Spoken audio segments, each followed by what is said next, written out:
is the day, c'est le jour où je vais officiellement défoncer une marque. Ouais, on adore. C'est pas ce que j'ai là depuis 3 jours. Là, le violon, ça va pas du tout. Les cordes, elles sont pourries en fait. Ça, c'est des trucs trop métalliques, ça va pas du tout. Hello tout le monde, je suis ravie de vous retrouver dans une nouvelle vidéo. Aujourd'hui, on va parler d'une marque qui fait un peu fureur sur les réseaux sociaux. C'est la marque Nikkie Cosmetics. Donc, dans cette vidéo, on va essayer d'en savoir un petit peu plus sur les produits et je vais analyser évidemment une gamme capillaire parce qu'ils sont un peu spécialisés dans les cheveux, à ce que j'ai compris. Donc on analysera la gamme à la kératine, voilà c'est ça, la gamme à la kératine qui se compose tout simplement du shampoing et du masque. Allez, c'est parti. Premièrement, c'est une très récente marque en fait, elle a commencé en 2018, c'est ce que j'ai trouvé. Vous verrez quelques infos affichées par-ci et là, notamment sur la provenance de l'éditeur du site en fait. Vous avez même le numéro SIRET, vous pouvez aller vérifier après si ça vous chante. Et au niveau de la marque, on nous dit Nikkie est une marque de produits cosmétiques destinés aux femmes. Nous commercialisons différents produits pour les cheveux, corps, visage et corps et respectons toutes les règles françaises et internationales, dermatologiques et économiques en vigueur. Ouais, si on veut, hein. Avant ça, je suis allée voir les produits. Et j'ai très vite déchanté en réalisant que c'était une abomination. Voilà, c'est le cas. C'est le cas, je te jure, tu vas voir, tu vas pas en croire tes yeux et s'il te plaît, j'espère que tu n'as pas déjà acheté ces produits-là en pensant que c'était bien parce qu'alors là... Ouh, mon dieu, je vais faire un malaise quoi. Hein. Le premier commentaire que j'ai vu, la personne, donc Sophia, nous dit, donc écrit en fait un commentaire directement à la marque en disant vos produits sont peut-être bien, mais pour prélever les gens c'est rapide, ou informer les clients sur leur commande, là c'est autre chose. On ne sait même pas où en est notre commande, on ne répond ni par mail ni au téléphone, comment on fait dans ce cas, on a vraiment de quoi être vénère. Bon déjà ça commence bien et c'est le genre de commentaire que j'ai vu tout le temps en fait. Céline a écrit également « Commande passée il y a une semaine et prélevée le jour même et depuis rien, aucune nouvelle, aucune réponse au mail. C'est bien beau de faire de la pub via les placements de produits mais si vous pouvez pas assurer les livraisons comme indiqué sur votre site, c'est pas la peine. » V'là, bon alors ça c'est fait, bon je vais pas en lire plus parce qu'honnêtement si vous allez sur leur page Facebook c'est bourré de commentaires dans ce sens là et il y a même quelqu'un, ça m'a fait très plaisir, qui leur a écrit un commentaire en mettant simplement une photo d'un screenshot de l'application Inky Beauty où on voit leurs produits et la notation de leurs produits.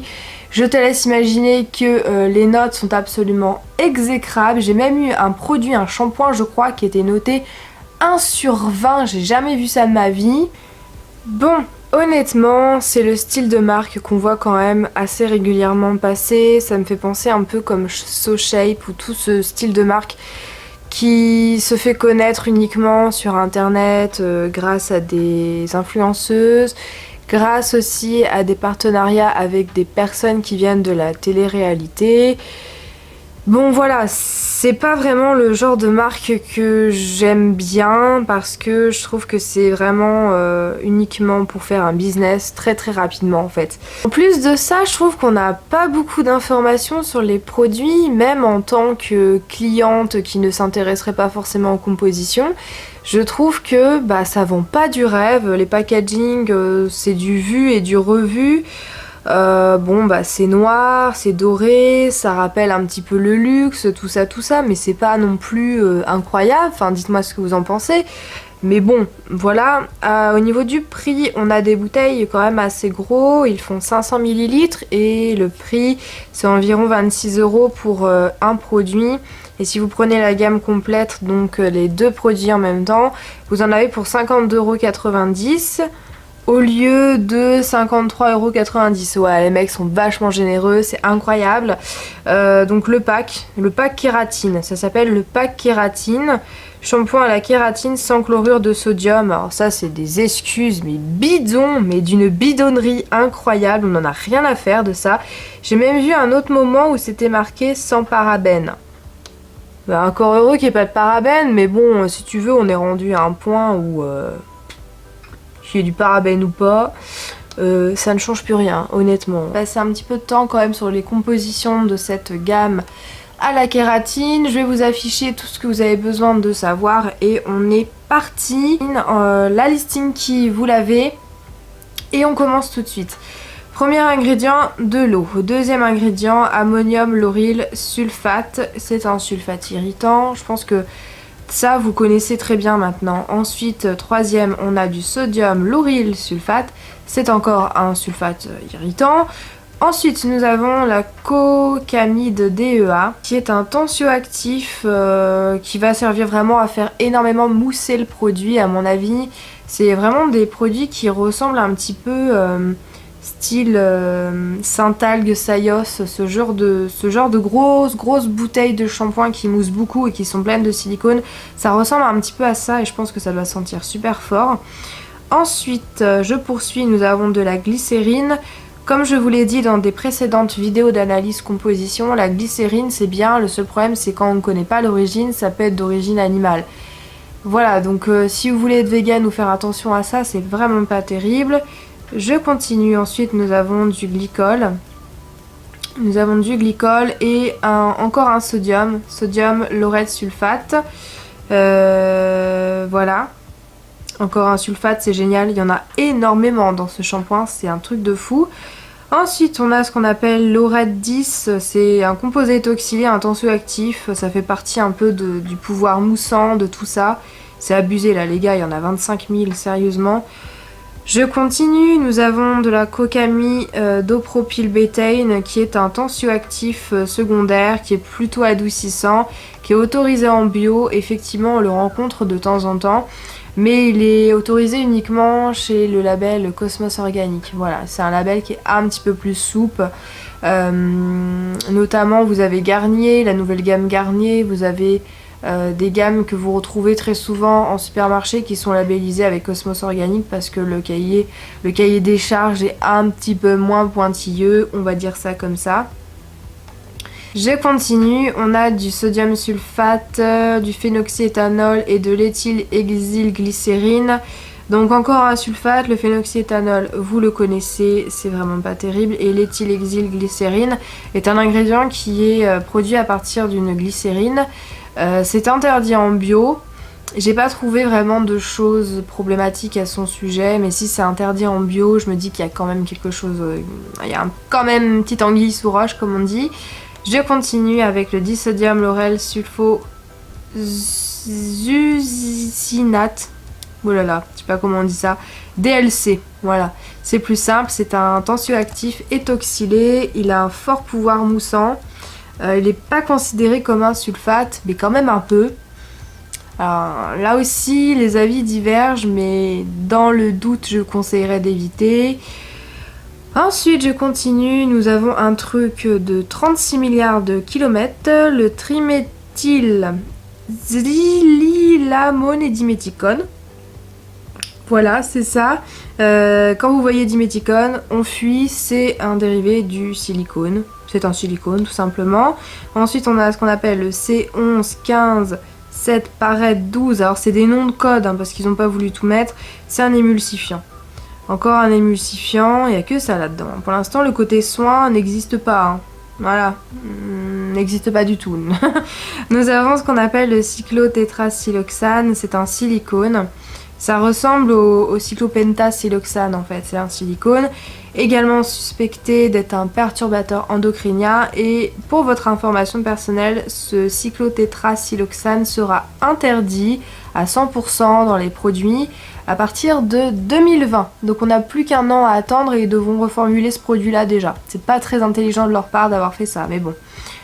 Dans un an, c'est interdit. Ensuite, on a le DMI identoin, voilà, qui est un conservateur et c'est également un libérateur de formaldéhyde. Également, on appelle ça du formol. C'est vraiment pas terrible. Vraiment, là, c'est... En fait, j'ai l'impression depuis tout à l'heure que je suis en train de vous faire une liste de trucs à absolument pas mettre dans un produit. C'est que des trucs négatifs en fait depuis le début. À part l'eau, la glycérine, C'est tout en fait, parce que sinon tous les autres trucs, c'est des trucs à éviter si vous voulez faire attention à votre santé. Donc c'est hallucinant, je crois que j'ai jamais fait une analyse composition aussi négative que ça. Je continue parce que c'est pas fini. Il y a polyquaternium 7, c'est un ammonium quaternaire, un microplastique, c'est ce qu'on appelle les agents filmogènes, ça ressemble un peu à des silicones en fait si tu veux, ça enrobe ton cheveu devient un film plastique. Voilà, en gros c'est ça. Ensuite nous avons de la kératine hydrolysée, donc ouais, c'est ça. Vraiment en toute fin de composition, alors que je vous rappelle que la gamme s'appelle quand même kératine. Comment c'est déjà? Pas kératine. La kératine est à la fin de la composition. Vous savez ce que ça veut dire qu'il n'y en a quasiment pas à l'intérieur. Donc c'est du foutage de gueule. Voilà, je continue. On a de la poudre de perles. Alors ça c'est pareil, je veux bien. Poudre de perles. Ça vient d'où? Ça sert à quoi? À faire briller les cheveux peut-être, je ne sais pas. Ensuite on a un extrait de caviar.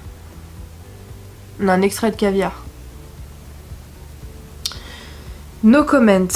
Ensuite, on a du parfum, du polyquaternium 10, encore un ammonium quaternaire, comme si on n'en avait pas assez. De l'acide citrique, qui est un conservateur dérivé du citron. Enfin, dérivé, oui, c'est un conservateur avec du citron. Sans parabènes, sans chlorure de sodium. Ben encore heureux, j'ai envie de te dire. Voilà, donc est-ce que vous avez envie d'écouter les gens qui vous conseillent ces produits-là, honnêtement, parce que là, c'est tout ce qu'il faut pas. Il l'a.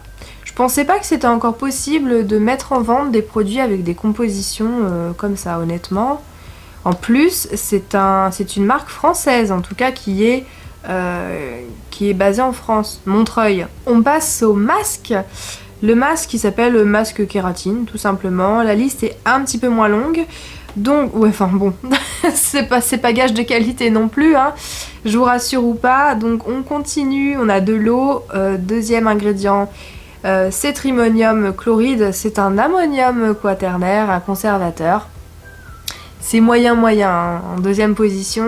Ensuite on a acétylalcool, c'est un alcool gras.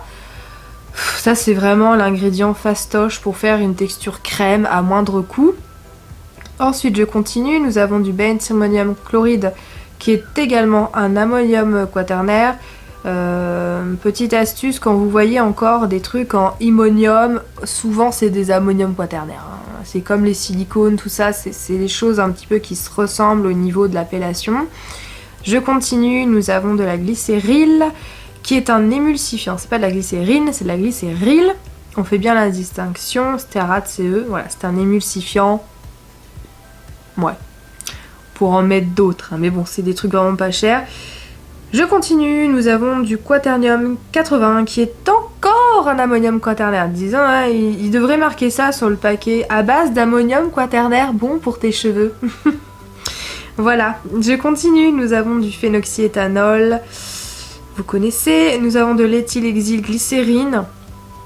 Le fameux ingrédient qu'on sait pas trop, bon c'est à base de glycérine, enfin c'est fait à partir de la glycérine et puis bon bah c'est interdit en bio, j'ai pas trop su pourquoi. Nous avons encore le DMDM identoin, libérateur de formaldéhyde et conservateur, libérateur de formol.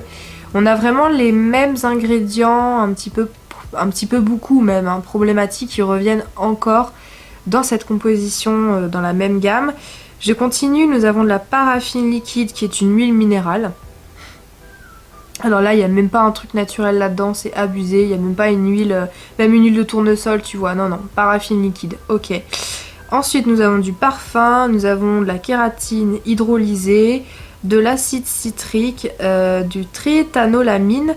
Ça fait partie des TEA. C'est un produit qui est très sensible, qui est très réglementé. C'est fait à partir, attention, instant scientifique, c'est fait à partir des amines tertiaires basiques. C'est utilisé pour ajuster le pH de la préparation. Et sa fabrication, elle est vraiment dégueulasse. Pour être clair et net, c'est très polluant, c'est très dangereux pour les personnes aussi. C'est fait à partir d'une réaction chimique entre l'oxyde d'éthylène et l'ammoniac.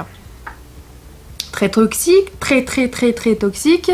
Et en présence de nitrites, ça forme des nitrosamines qui sont cancérigènes. Donc alors, ils disent que ouais, non mais ça craint pas trop parce que des nitrites, en gros, on t'en rencontre pas trop. Ouais, mais les gars, faut bien se mettre en tête que surtout chez les femmes, parce que là c'est clairement une marque en plus qui s'adresse aux femmes, les femmes se mettent des quantités de produits sur le visage, sur le corps, sur les cheveux. En plus, si vous faites des colorations chimiques, du maquillage conventionnel, etc., c'est un nombre de produits différents appliqués dans une seule journée qui est incroyable. Hein. Honnêtement, si vous suivez un petit peu la plupart des youtubeuses beauté conventionnelles, c'est un truc de fou. Donc on peut tout à fait rencontrer des substances un petit peu moyennes, et qui vont se mélanger à d'autres substances qui sont un petit peu bof également et qui vont faire des trucs cancérigènes. Donc à un moment les gars, non, faut arrêter de faire les couillons en faisant genre non c'est pas grave etc. C'est de la merde, c'est de la merde. Ensuite nous avons du sel de mer.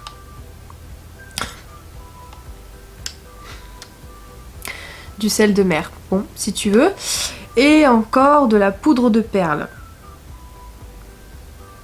Poudre de perles. Bon, peut-être pour faire briller les cheveux, c'est peut-être ça, oui. Sans parabènes. Oui, d'accord, merci.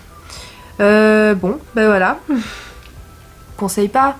Absolument pas. Et franchement, les personnes qui conseillent ces produits-là... Alors je sais, oui, il y en a qui savent pas, etc. Oui, non mais on a quand même suffisamment de moyens aujourd'hui, il y a même des applications qui vous mâchent totalement le travail pour savoir si votre produit est dangereux ou pas. Parce que là, pour moi, ce sont des produits dangereux. Il y a énormément de produits vraiment pas terribles à l'intérieur, qui se mélangent entre eux, qui vont se remélanger avec d'autres choses que vous avez déjà dans votre routine. Et c'est là où ça devient vraiment problématique, mais vraiment, et je suis pas du tout quelqu'un d'alarmiste ou qui va s'inquiéter pour rien, c'est juste qu'à ce niveau-là, qu'en France, en France, encore une marque américaine, j'aurais pu comprendre, voilà, mais un truc français qui s'est fait comme ça il y a même pas un an, avec un pauvre site internet à 2 balles, excusez-moi, mais il est vraiment pas terrible, t'as aucune explication, ça te vend pas du rêve. Et juste en envoyant des produits comme ça à des youtubeuses ou à des blogueuses qui n'ont pas du tout de conscience et à des personnes de la télé-réalité, ça marche. Quand est-ce que les gens, à un moment, on va se dire, bon, on va peut-être arrêter de se faire prendre pour des couillons à un moment et on va mettre notre argent sur des choses bien plus efficaces, bien plus respectueuses, qui font vraiment travailler des artisans, etc. Ça, honnêtement, je vous conseillerais même d'aller acheter un truc L'Oréal, hein, parce que c'est mieux que ça. C'est mieux que ça, honnêtement, c'est mieux que ça et c'est moins cher. Je sais plus quoi dire. Voilà, je sais plus quoi dire. Là, franchement, c'est un des focus marketing, composition, enfin, vous l'appelez comme vous voulez, qui m'a été inspiré d'ailleurs par Ornelia. Et merci à toi parce que je connaissais pas du tout cette marque et c'est une honte. Pour moi, c'est vraiment une honte. Alors en plus, il s'appelle Niki Paris. Paris, ça sert à quoi en fait? Ça vient d'où? C'est pour quoi faire? Il n'y a aucune référence, il n'y a rien du tout. Enfin, c'est vraiment, en fait, si tu veux, un argument marketing. Les gens, ils vont croire que c'est un truc un peu luxueux, style Kerastase. Enfin, c'est un peu le même délire. Non, mais il faut arrêter. Là, faut... Et en plus, les gens ont même pas l'air d'être contents parce que quand je vois les commentaires, il y a un suivi client qui est vraiment pas terrible. Bon, ils se sont peut-être fait dépasser un peu par les événements. Ils ont peut-être reçu trop de commandes d'un seul coup. Honnêtement les gars, si vous voulez durer, il va falloir changer vos compositions. Il va falloir falloir arrêter de prendre les gens pour des cons pendant 5 minutes, parce que les gens ils vont pas être contents de ces produits-là. Je vous dis ça pour vous, hein, si jamais il y a quelqu'un qui passe par là, les gens ils vont se rendre compte que c'est de la daube, que c'est même dangereux pour eux, ils vont se rendre compte que les actifs, il y en a vraiment pas beaucoup, que c'est cher pour ce que c'est par conséquent.